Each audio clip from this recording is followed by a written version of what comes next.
નમસ્કાર ગુજરાત। આજના મુખ્ય સમાચારની અંદર વરસાદનો કાળો કહેર, અનેક ગામડાઓ ડૂબ્યા છે, સાથે ગોચરણ જમીનને લઈને આવ્યા છે મહત્વના સમાચાર।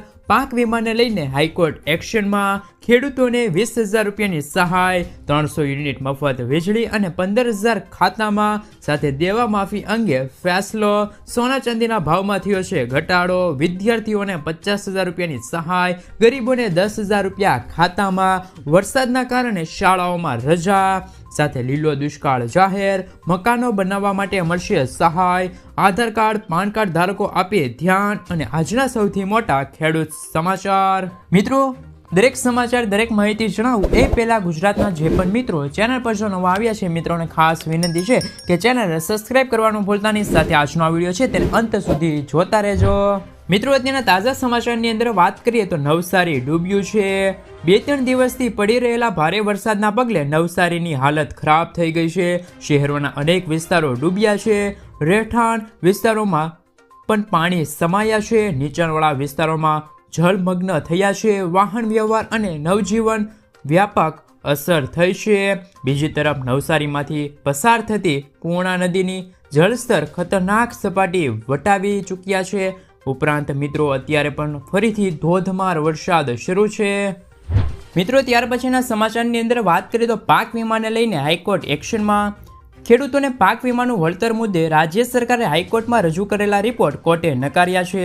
વળતર માટે સરકારે કરેલા સર્વે યોગ્ય નથી હોવાનું કોર્ટે અવલોકન કર્યું છે। 2017 અને 18માં ખરીફ પાકને ભારે વરસાદના કારણે નુકસાન થયું હોવાથી કોર્ટે નોંધ લીધી છે, જેમાં પીએમ પાક વીમા યોજના હેઠળ લાયકાત ધરાવતા ખેડૂતોની રજૂઆત સાંભળ્યા વિના સરકારની કમિટીએ એકતરફી રિપોર્ટ બનાવ્યા। કોર્ટનું કહેવું છે 2 અઠવાડિયામાં નવેસરથી સોગંદનામા પર વિગતો મૂકવા કોર્ટે હુકમ કર્યો છે। મિત્રો, આગળ જો માહિતી મેળવીએ તો હાઈકોર્ટના નિર્ણય પર કિસાન કોંગ્રેસના ચેરમેન પાલ અંબલિયાએ જણાવ્યું હતું કે ખેડૂતોએ પાક વીમાનું પ્રીમિયમ ભર્યું પણ પાક વીમો નથી મળ્યો। સરકાર સામે આંકડાઓ રજૂ કર્યા પણ સરકારે ખેડૂતોને પાક વીમો ન આપ્યો।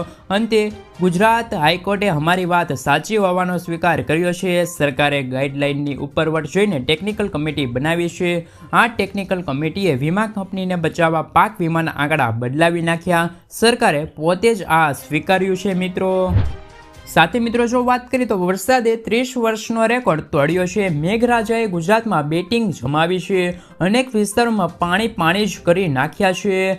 તેવામાં દેવભૂમિ દ્વારકામાં વરસાદના કારણે વિકટ પરિસ્થિતિ ઊભી થઈ છે। તાજેતરમાં વરસેલા વરસાદે દ્વારકામાં 30 વર્ષનો રેકોર્ડ તોડ્યો છે। દેવભૂમિ દ્વારકા જિલ્લામાં 31 ઇંચથી પણ વધુ સરેરાશ સામે 50 ઇંચ વરસાદ માત્ર 6 દિવસની અંદર ખાબક્યો છે। ખાસ કરીને દ્વારકા અને જામકલ્યાણપુરમાં ગામડાઓમાં પણ પાણી ભરાયા છે।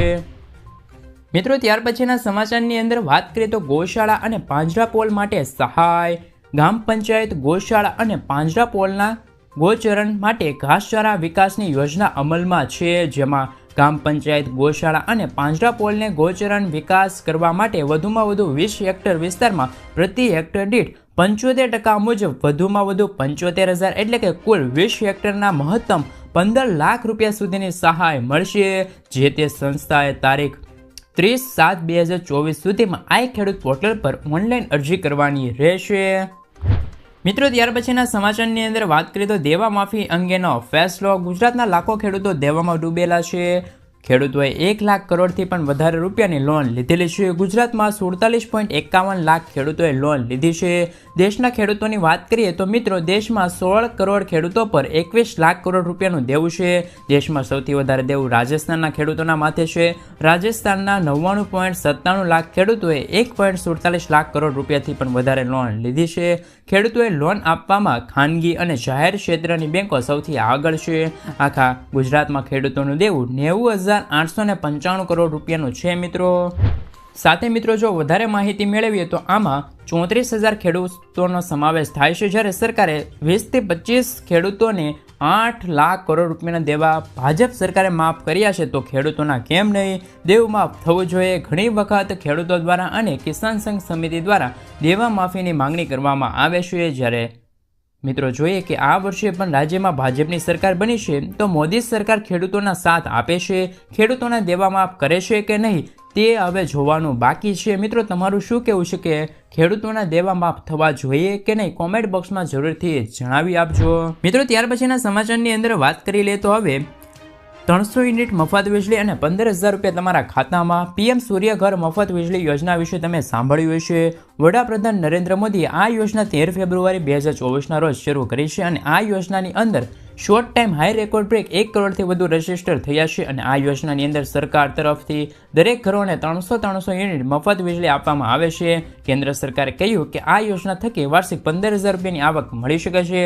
તો મિત્રો તમે કઈ રીતે આ અરજી કરી શકો છો તેમના વિશે વાત કરીએ તો તમે 1 કિલોવોલ્ટનો સોલાર પ્લાન્ટ લગાવો છો તો તેમની અંદર તમને 4 થી 5 યુનિટ વીજળી ઉત્પન્ન એક દિવસમાં મળી જશે। આવી સ્થિતિમાં મિત્રો જો તમે મોટો પ્લાન્ટ લગાવો છો એટલે કે 3 કિલોવોલ્ટનો પ્લાન્ટ લગાવો છો તો તમને દરરોજના 15 યુનિટ વીજળી ઉત્પન્ન કરી આપશે એટલે કે દર મહિને 450 યુનિટ વીજળી ઉત્પન્ન થશે। હવે મિત્રો જો વાત કરીએ તો વીજળીનો ઉપયોગ કરી શકો છો, બાકી રહેલી વીજળી છે તે સરકાર ખરીદી લેશે અને એમના પૈસા છે તમને મળી જશે। સરકારનું કહેવું છે કે આ વીજળીથી તમને વર્ષે 15,000 રૂપિયાની સહાય મળી જશે। મિત્રો આગળના સમાચારની અંદર વાત કરીએ તો લીલો દુષ્કાળ જાહેર। હવામાન વિભાગની આગાહીના પગલે હાલ દક્ષિણ ગુજરાત અને સૌરાષ્ટ્રના મોટાભાગના વિસ્તારોમાં ધોધમાર વરસાદ પડી રહ્યો છે, જેમના કારણે ચોમાસુ પાકને ભારે નુકસાન થયું છે। ખેડૂતોના ચોમાસુ વર્ષ દક્ષિણ ગુજરાત અને સૌરાષ્ટ્રના મોટાભાગના વિસ્તારોમાં કપાસ પાકનો ભારે નુકસાન થયું છે, જેથી સરકાર આ બધા વિસ્તારોમાં લીલો દુષ્કાળ જાહેર કર્યો છે। આ સાથે મિત્રો ખેડૂતોને સહાય ચૂકવવી જોઈએ કે નહીં ખેડૂતો દ્વારા માંગ પણ કરવામાં આવી રહી છે। મિત્રો ગરીબોને મળશે 10,000 રૂપિયાની ભેટ। ગુજરાતના દરેક ખેડૂત મજૂરો અને મધ્યમ વર્ગના પરિવારો માટે ગુજરાત સરકારે આપ્યા છે રાહતના સમાચાર। હવેથી જનધન યોજનામાં ખેડૂતો મજૂરોને છે તે સાથે મધ્યમ વર્ગના પરિવારોને 10,000 રૂપિયા બેંક ઓવરડ્રાફ્ટમાં આપવામાં આવશે, જ્યારે આ 10,000 રૂપિયાની સહાય મેળવવા માટે જનધન બેંક એકાઉન્ટ હોવું ફરજિયાત છે। જ્યારે આ પહેલા યોજના હેઠળ 5,000 રૂપિયા સહાય આપવામાં આવતી હતી, હવે તે વધારીને 10,000 રૂપિયા કરવામાં આવી છે। મિત્રો આ રાજ્યમાં સરકાર આપશે યુવાનોને 6,000 થી લઈને 10,000 રૂપિયાની સહાય। તો મિત્રો મહારાષ્ટ્રમાં યુવાનોને દર મહિને 6 થી 10,000 રૂપિયા મળશે। લાડલી બહેન બાદ મહારાષ્ટ્રે લાડલા ભાઈ યોજના શરૂ કરી છે। આ યોજના અંતર્ગત ધોરણ 12 પાસ કરનાર વિદ્યાર્થીને દર મહિને 6,000 રૂપિયા અપાશે। મહારાષ્ટ્ર સરકારે આ યોજના હેઠળ ડિપ્લોમા કરી રહેલા વિદ્યાર્થીઓને 8,000 રૂપિયા અને ગ્રેજ્યુએશન કરનાર વિદ્યાર્થીઓને 10,000 રૂપિયા આપવાની જોગવાઈ કરી છે। મિત્રો પશુપાલકોને મળશે 10,000 રૂપિયાની સહાય। ગુજરાત સરકાર દ્વારા ખેડૂતોની આર્થિક સ્થિતિ સુધારવા પશુપાલકોને પ્રોત્સાહન આપવા માટે ગાય સહાય યોજના 2024ની જાહેરાત કરવામાં આવી છે। આ યોજના અંતર્ગત રાજ્યના ખેડૂતોને દર મહિને 900 રૂપિયાની સહાય આપવામાં આવે છે, જે વાર્ષિક છે તે 10,800 રૂપિયા થાય છે। આ યોજનાનો મુખ્ય ઉદ્દેશ ગાય આધારિત ખેતીને પ્રોત્સાહન આપવા અને ખેડૂતોની આવક વધારવાનો છે।